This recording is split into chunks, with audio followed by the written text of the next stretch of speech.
Do you find yourself thinking, I want new friends, but I don't like trying? Or saying, yeah, I'd like some new friends, but I don't enjoy the process. Some version of that.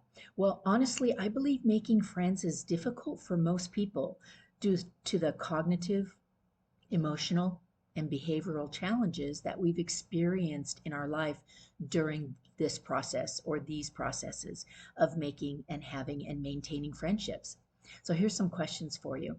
Do you believe that you overthink what it means to make friends and keep friends? And have you been deeply hurt and let down by people who you thought were your friends in the past? And or does socializing make you extremely uncomfortable to the point of feeling terrified and even nauseous? Okay, so if yes, then today we'll be diving into some actionable steps around that and understanding that we're human. Life can feel like a roller coaster at times. And, you'll hear me say over and over and over again, when we take a deep breath or two or three, things can get a little bit better. That's your ongoing tip all the time. So remember that those voices in your head, they're trying to protect you. Their old programming running amok to try to protect you from being embarrassed again, rejected, or feeling alone or lonely. And they are antiquated thoughts from the past where you've had experiences and they've kind of shut you down, even though many, many, many years have passed. Okay, so there's a balance between being a recluse, like if I don't ever get out there, I won't ever have to experience these negative things again, and being a social butterfly, where you continue to get, strong winds can blow you one direction or the other, and you do continue to feel some of these negative feelings and emotions. So here are our actions. First of all, if you're overthinking what it means to take and make friends, tell yourself that this is challenging for most people and it's okay the way that you are thinking. However, uncomfortable does not mean impossible. And I'd like to repeat that. Feeling uncomfortable does not mean something's impossible. You will just find your way, your process into making that happen.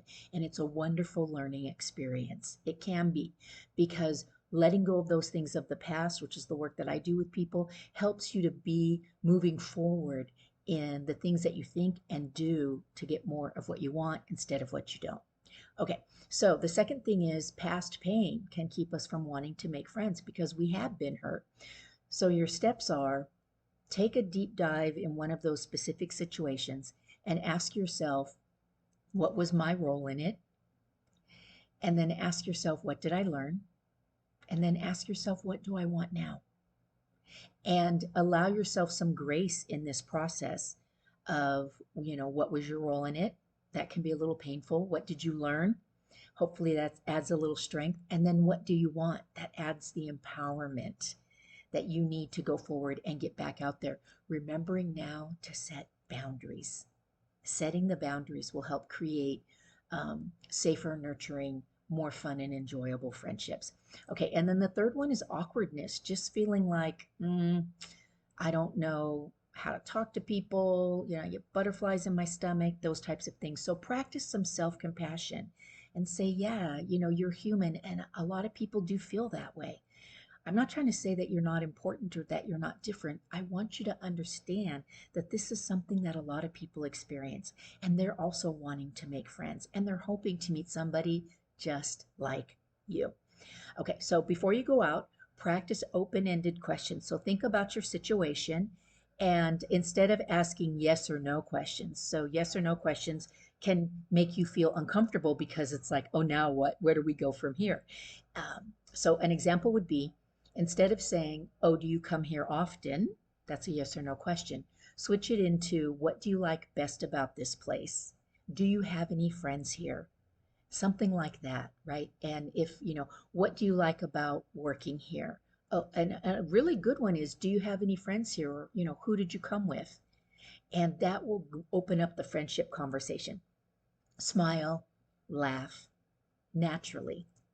right? And if you get into a situation where you've asked an open-ended question and then this person starts going right into the drama trauma, remember you've set your boundaries, and to stop them and say, I'm so sorry that you're having or you had that experience, and then, touch their arm lightly and say, I wish you well going forward, or I wish you luck in figuring that out, and then leave. Go to the bathroom, go outside, open your phone for a minute, get a little bit of a distraction, breathe, and then jump right back in. Okay, so remember, overthinking can keep you paralyzed into ever stepping out the front door and into a new situation. So remember that being uncomfortable does not mean that it's impossible and that you can do it. Having faith in yourself, and that past pain does not dictate the future. Ask those questions. What was my role? What did I learn? And what do I want now? And then remember, behavioral things come from consistently doing those old things over and over again, right? So we're going to create new behavioral patterns. Get out there, ask open-ended questions, be an active listener, and keep your boundaries strong through that entire process. Okay, I'm El Graniel with Truespeak, the founder of the writer of three internationally best-selling books, the founder of Truespeak, and it lights me up to be able to help people overcome these negative voices and manage the voices in their head. So you know how to reach me. If you're not already, subscribe. Please like and share. I'm looking forward to seeing you again next week. Until then, my friends, stay happy and healthy.